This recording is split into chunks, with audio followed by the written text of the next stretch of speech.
किशनपुर नामक एक छोटे से गांव में हरिया, उसकी पत्नी और उनके 2 लड़के रहते थे। हरिया के दोनों लड़के जुड़वा थे और दोनों शक्ल सूरत में हमशक्ल थे। जो कोई भी व्यक्ति उनको देखता तो वो पहचान नहीं पाता कौन रामू कौन राजू है इन दोनों में से। एक शाम हरिया अपनी पत्नी से बोलता है, अब तो बुढ़ापा आ गया और अब पहले जैसे हाथ पैर भी नहीं चलते। हाँ, अब आपकी और मेरी उम्र हो गई है। अब मुझसे भी घर का काम नहीं होता। क्यों ना रामू और राजू के लिए सुंदर लड़कियां देखकर उनकी शादी कर दी जाए। हाँ भाग्यवान, तू बोल तो सही रही है, लेकिन मुझे रामू की फिक्र है क्योंकि उसे काम में आलस आता है और वह कैसे अपना गुजारा कर पाएगा। बातें करते करते दोनों सो जाते हैं।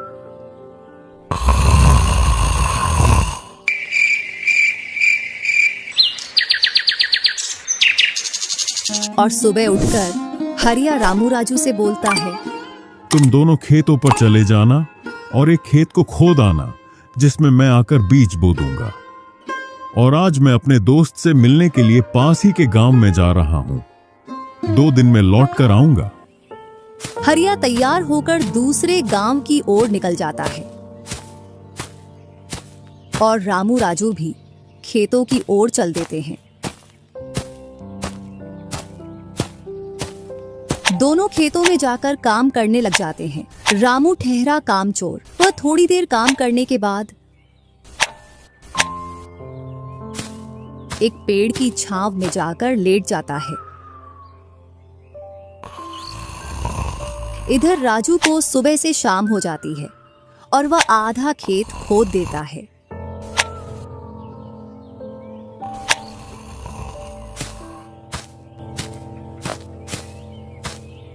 और हरिया भी अपने दोस्त के पास पहुंच जाता है।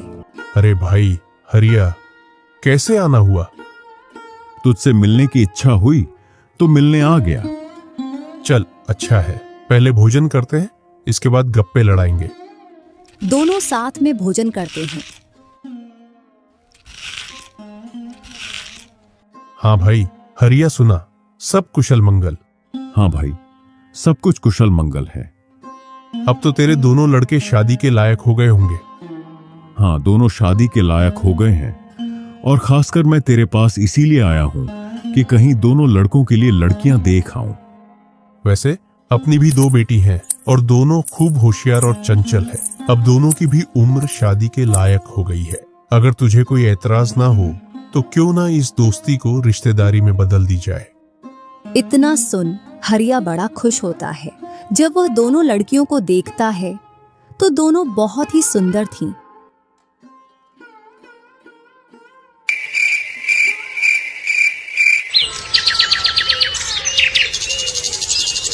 सुबह होते ही हरिया अपने दोस्त से बोलता है, मैं जल्द ही मेरी बहुओं को लेने आऊंगा। इतना बोलकर हरिया अपने गांव की ओर चल देता है।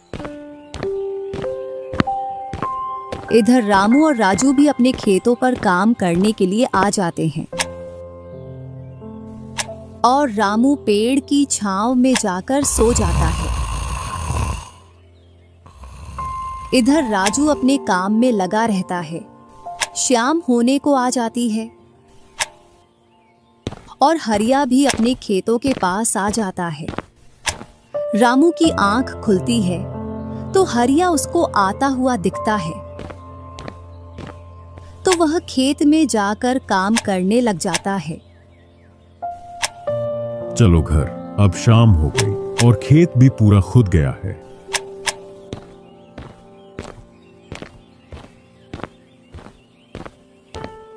तीनों साथ में घर पहुंच जाते हैं। हरिया अपनी पत्नी और दोनों लड़कों को बताता है कि वह इन दोनों की सगाई पक्की कराया हूं।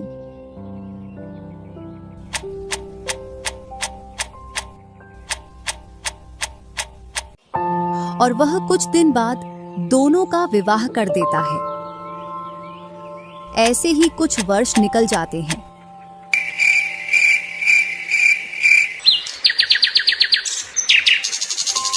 हरिया और उसकी पत्नी का स्वर्गवास हो जाता है और दोनों भाई जमीन और घर का बंटवारा कर लेते हैं।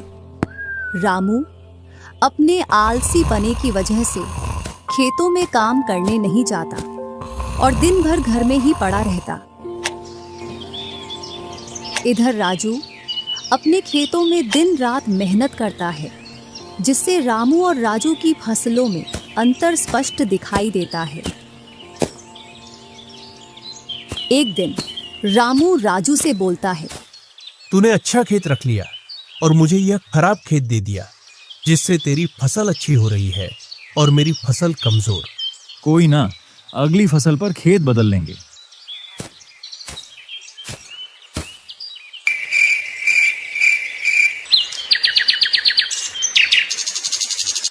अगली फसल पर रामू राजू से खेत बदल लेता है और एक खेत ज्यादा ले लेता है।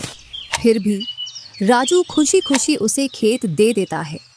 राजू के हिस्से में जो खेत थे उनमें फिर से वह दिन रात मेहनत करता। इधर रामू कभी काम करता तो कभी काम नहीं करता।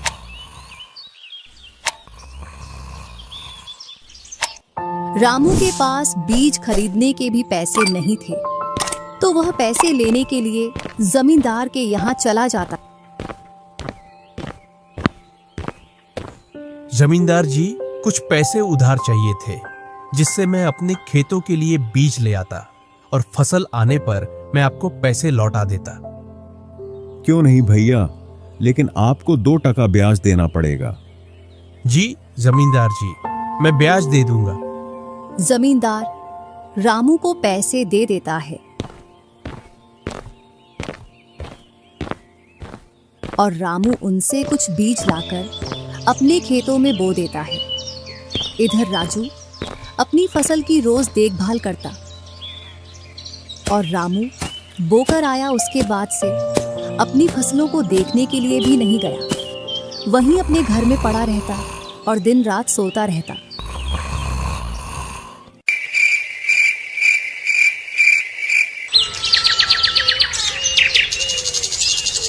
एक दिन जब फसल पकने का समय आया तो वह अपनी फसल देखने के लिए खेतों पर गया और फसल देखकर बोला, अरे इतनी कमजोर फसल! मैंने खेत बदल लिया, फिर भी लगता है मेरी ही किस्मत खराब है। जो भी जमीन में लेता हूँ उसमें अच्छी फसल होती ही नहीं है। ऐसे कहते हुए वह अपने घर आ जाता है और अपनी पत्नी से बोलता है, राजू की फसल तो अच्छी है, बस हमारी फसल ही कमजोर है। ऐसा कैसे हो सकता है? ऐसा तो होगा ही। दिन रात जो घर में पड़े रहते हो और खेतों में समय समय पर दवाई पानी नहीं दोगे तो फसल ऐसी कमजोर रहेगी। फिर बोलते हो किस्मत खराब है। किस्मत नहीं, मेहनत करनी पड़ती है। चल चल, मेरे को मत सिखा। अगर किस्मत ना हो तो कुछ भी नहीं होता। अगर मेहनत से कोई बड़ा बनता तो सबसे पहले गधा बड़ा बनता, क्योंकि उसके बराबर कोई मेहनत नहीं करता। और जो मजा जिंदगी में सोने में है वह मजा और किसी चीज में नहीं। बस इनको तो सुला दो, सोने के अलावा और कोई काम ही नहीं है।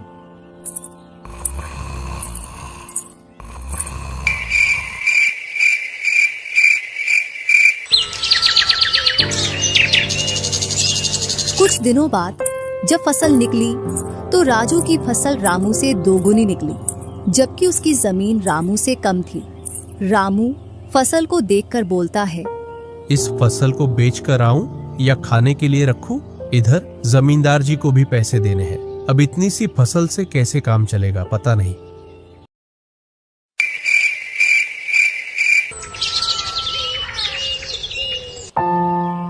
एक दोपहर रामू सो रहा था, तभी उसका गेट किसी ने खटखटाया। पता नहीं कौन भरी दोपहर में नींद खराब करने के लिए आ गया। जैसे ही वह गेट खोलता है तो सामने जमींदार खड़ा दिखता है। क्या यह रामू का घर है? रामू ने सोचा, क्यों ना मैं इसे राजू के घर पहुंचा दूं। यह मुझे पहचान भी नहीं पाया। मैं तो राजू हूँ, वह वाला घर है रामू का। जमींदार सामने वाले घर पर जाकर गेट को खटखटाने लगता है। राजू गेट खोलता है और बोलता है, क्यों भाई, इतनी तेज गेट को क्यों खटखटा रहे हो? मैंने आपके रुपए लेकर खा लिए क्या? हाँ भैया रामू, तुमने मेरे जो पैसे लिए थे उन्हीं को लेने के लिए आया हूं। तुमने बोला था फसल आने पर पैसा लौटा देंगे, जो तुमने अभी तक नहीं लौटाया। क्या जमींदार जी, आप भी दोपहर में नशा करके आ गए? मैंने कब आपसे पैसे उधार लिए? क्या तुम ही रामू हो? नहीं, मैं तो राजू हूं। रामू तो सामने वाले घर में रहता है।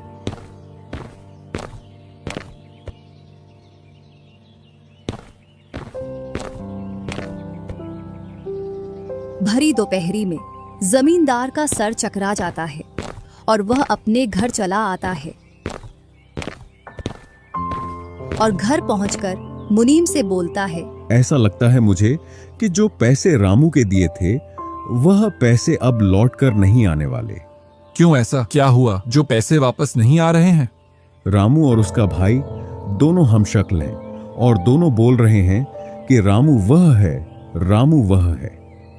और उन दोनों ने दोपहर भर मुझे इस घर से उसे घर दौड़ाया। जमींदार जी, पैसे निकालने की मेरे पास एक स्कीम है। बोलो, कौन सी स्कीम है? मुनीम जमींदार जी के कान में पूरी स्कीम बताता है।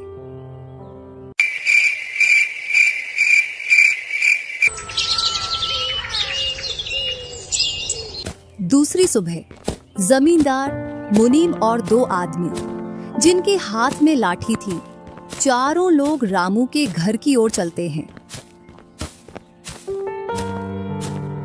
जैसे ही रामू के घर के पास पहुंचते हैं तो जमींदार और दोनों लोग थोड़ी दूर रुक जाते हैं। अरे रामू भैया, बाहर निकलो, मैं पास ही के गांव से आया हूं। जरूर, जमींदार होगा। मैं आज गेट खोलूंगा ही नहीं। मैं तुम्हारी ससुराल से आया हूं। तुम्हारे ससुर साहब ने तुम्हारे लिए कुछ रुपए और कुछ आभूषण भेजे हैं, क्योंकि बुढ़ापे की वजह से उनसे यहां तक आने की नहीं बन पा रही थी। इस वजह से उन्होंने मुझे भेजा है। इतना सुन रामू के मन में लालच आ जाता है और वे फटाक से गेट खोल देता है। कहाँ है पैसे और धन? क्या तुम्हारा ही नाम रामू है? हाँ, मेरा ही नाम रामू है। कहाँ है धन? यही पास में रखा है, चलो दोनों उठा लाते हैं। वह मुनीम के साथ चल देता। थोड़ी दूर चलने के बाद मुनीम जमींदार जी को बुला लेता है। जमींदार और दोनों लोग रामू के पास आ जाते हैं। लाओ, मेरे पैसे लौटाओ, ब्याज समेत। मैंने आपसे पैसे नहीं लिए। ये ऐसे नहीं मानेगा। अब तुम दोनों के हवाले करता हूं, तुम चाहे जैसे इससे पैसे निकालो। और दोनों आदमी रामू को लठ से मारते हैं। रामू चिल्लाता हुआ, अरे भाई रुको, अरे भाई रुको, मत मारो, अरे भाई रुको, मत मारो। इधर वह दोनों रामू में दे लठ लठ बरसा रहे थे। तभी राजू गेट खोलकर देखता है तो रामू पर कुछ लोग लठ से वार कर रहे थे। तो वह दौड़कर उनके पास आता है और बोलता है, अरे भाई रुको। इस रामू ने आज से 5 महीने पहले मुझसे पैसे लिए थे। जब लौटाने की बारी आई तो बहाने कर रहा था। कितने पैसे हैं? 2000। रुको, मैं लाता हूं।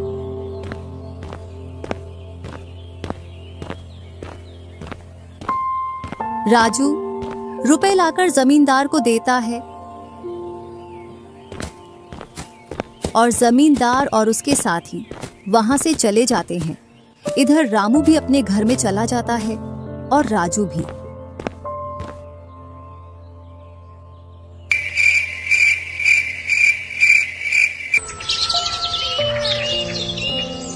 कुछ दिनों बाद दोनों भाई अपना अपना खेत खोदने के लिए खेतों पर पहुंच जाते हैं। इधर खेत खोदते खोदते राजू दौड़ते हुए रामू के पास आता है और बोलता है, देखो मुझे खेत में क्या मिला है। राजू के हाथ में हीरा देखकर रामू के मन में लालच आ जाता है और वह मन ही मन सोचता है, इसके खेत में तो और भी हीरा हो सकते हैं। क्यों ना मैं इसको मेरा वाला खेत दे दूं और इसका खेत में रख लूं, जिससे मेरे पास भी बहुत सारे हीरे हो जाएंगे। मैं क्या बोल रहा था, क्यों ना तू मेरे वाले खेत पर फसल कर ले और मैं तेरे वाले पर। इतने दिनों से तू कम जगह पर कर रहा था। और रामू राजू वाले हिस्से को खोदने लग जाता है।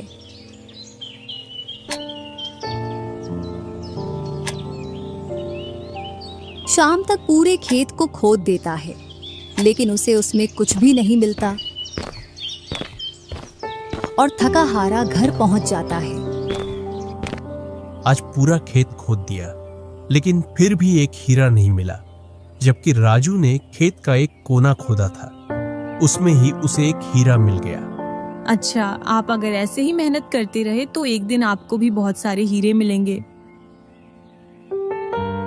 बातों ही बातों में रामू की नींद लग जाती है।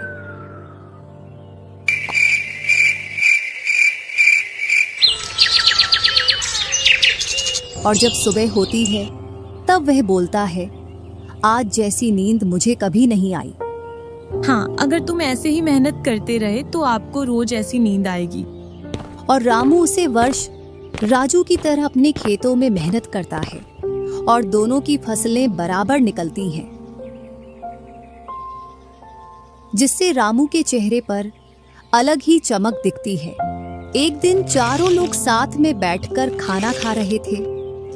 क्या सच में उस दिन खेत में से हीरा निकला था? हाँ भैया, निकला था ना। जो आज आपके घर में, उसकी वजह से कई सारे हीरे रखे हैं। इतने में ही रामू की पत्नी बोलती है, वह तो नकली था, आपसे काम करवाने के लिए। इसी प्रकार बातें करते करते चारों लोग अपने अपने घरों में जाकर सो जाते हैं।